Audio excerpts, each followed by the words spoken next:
Find any clarity today in terms of the decision-making process?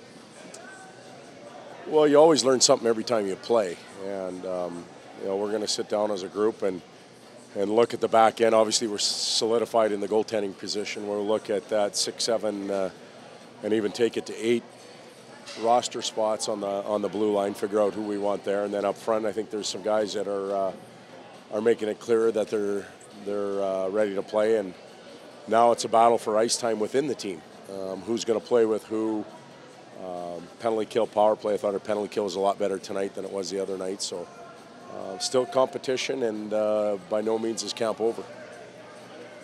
What did you think of Jesse's game? Jesse Puljujärvi?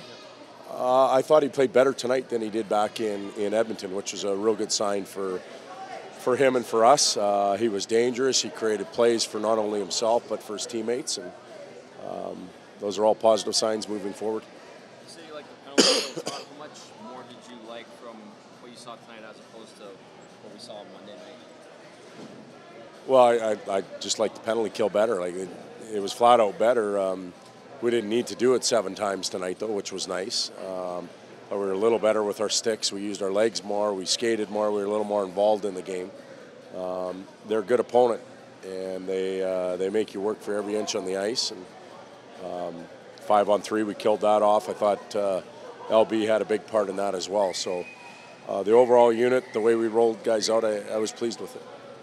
Is he providing you that comfort level in net that you were hoping that he was going to do? He is to this point. Other than a couple minutes early in Winnipeg when that game started, he's been pretty darn good, and we need that from him so that Cam can get his rest when he needs it, and probably going to call on him a little bit more this year. Coach, does the reception that Connor McDavid gets everywhere you go ever surprise you?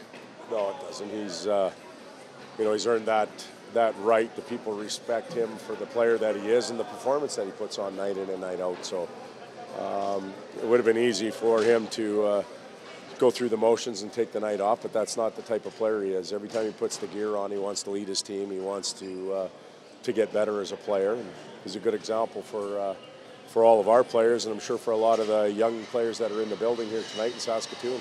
He shows up every day to get better. Your post-practice scrum yesterday was a lot about Kyler Yamamoto and his ability to make this hockey team. How did you feel he did tonight? Did he help himself? Did he hurt himself? It looked like he was okay, but not spectacular. No, I didn't think he was as spectacular, maybe, if that's the word we're going to use, as he was some other nights. And I thought that had to do with a little bit of playing with Connor. He was deferring to him an awful lot. So every time he got the puck, he was looking to get it to Connor. And you know what? You're a pretty talented, skilled young man yourself. Connor will be fine without it for a while. So do your thing.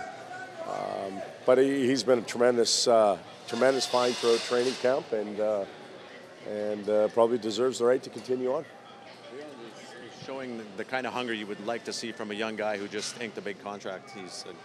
Yeah, and I never once even sat down in the evening and said, geez, you know what, Leon's going to take his foot off the gas pedal. That's not how he's wired. He's a very proud guy, and in fact, I think he'll carry it sometimes too heavy.